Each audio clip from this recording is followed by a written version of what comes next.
So I read that you guys landed on the Inc. 5000. So congratulations. Thank you. I think that was for last year, 2024, Yeah. or this year's. Okay.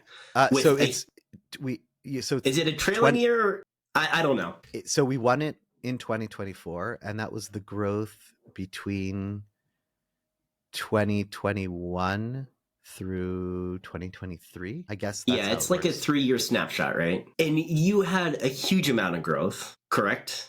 Yes. How did you, one, what was like the key one or two key metrics to producing that amount of growth over that period of time? And then two, how did you continue to foster your culture inside of your organization? Because I would assume at 200% growth over 3 years, you would also need to hire to support that growth. So how do you foster the people, bring them on, making sure that they understand the culture and everything that you're working on? Yeah, great question. So Optage originally developed its culture within a small like office suite. I was like 4 or 5 of us like huddled together for a while. And then when COVID came along, obviously went remote, and we kind of went remote from there. Like we didn't really ever come back to the office. So that was a blessing because it allowed us to now, okay, go further. But obviously that culture that we created, I don't know if we would have been able to create it only remotely. Maybe, but it's different, right? So that was a whole thing in its own, right? Like creating this culture and then now remote. So I'm not going to talk as much about that, but I mean, I'll touch upon it a little bit.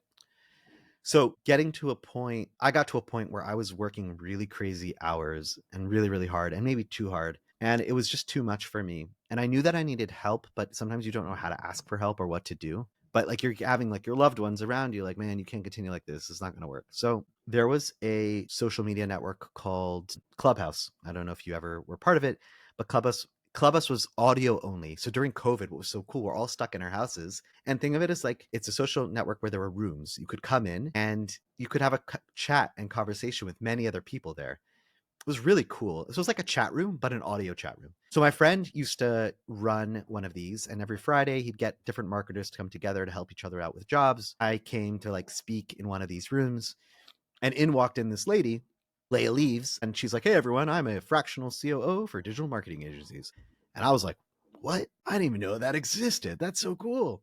And I'm like, "Ooh, maybe I need to talk to her." So I spoke with her, and then obviously found out what this even means, and realizing that most leaders or CEOs often are the visionaries and are the ones that have the ideas, but when it comes to actually like the systems and the processes, I think I could potentially do the role, but I'm so busy with everything else. I need to have someone